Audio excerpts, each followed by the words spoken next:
அட, வெற்றியின் மந்திரம் இதுதானா? மனிதர்களாகிய நாம் அனைவரும் வெற்றியை விரும்புகிறோம். பள்ளி, கல்லூரி, தொழில், குடும்பம் என்று அனைத்து இடங்களிலும் நம்மை மகிழ்ச்சிப்படுத்தும் காரணி, மற்றவர்களிடமிருந்து நம்மை நாம் எப்படி வேறுபடுத்தி வெற்றியை தழுவிக்கொள்கிறோம் என்பதை பொறுத்தே அமைகிறது.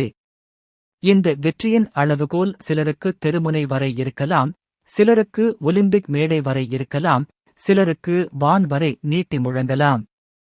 பிறந்ததிலிருந்தே நாம் வெற்றிக்காக ஓடத் தொடங்குகிறோம். ஆனால் வெற்றி அடையாமல் போகும்போது கவலை அடைகிறோம்.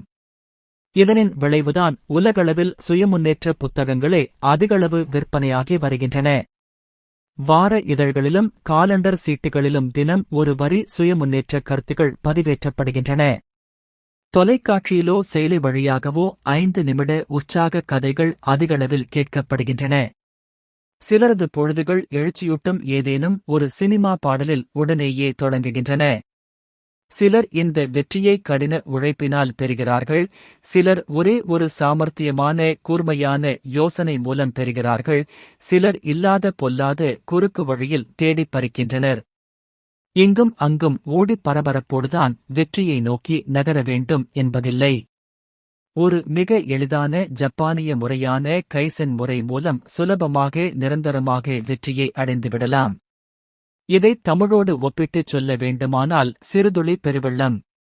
வாழ்க்கையின் எந்த ஓர் இலக்கையும் அடையும் மாபெரும் சூட்சுமம் சிறுகச் சிறுக பயணப்படுவதே. ஜப்பானியரின் கைசென் கொள்கை என்பது தொடர்ச்சியாக வளர்ச்சியடைய வேண்டும், அதாவது வாழ்க்கையில் வளர்ச்சியடைய மேலும் மேலும் கற்றுக்கொண்டே இருத்தல் வேண்டும். சிறிய அடியினை தொடர்ந்து எடுத்து வைப்போமாயின் நிச்சயம் ஒருநாள் வெற்றியின் கதவை தட்டிவிட முடியும். ஒரே நாளில் பணக்காரர் ஆவது எப்படி? ஒரே நாளில் ஒல்லியாவது எப்படி? ஒரே நாளில் மேதையாவது எப்படி? என்ற குறுக்கு வழிகளை எல்லாம் மூட்டை கட்டிவிட்டு இந்த முறையை உபயோகப்படுத்தத் தொடங்குங்கள். முதல் நாளிலேயே 9 மாடிப்படி ஏறிச் செல்ல திட்டமிடாமல் 2 மாடி ஏறிப் பழகி பின் 4 மாடியாக ஏற பயிற்சி செய்யுங்கள். முதல் நாளிலேயே 3 செய்தித்தாள்கள் படித்து குழப்பிக் கொள்ளாமல் ஒரு செய்தியை ஆழமாக படித்து புரிந்து கொள்ளுங்கள்.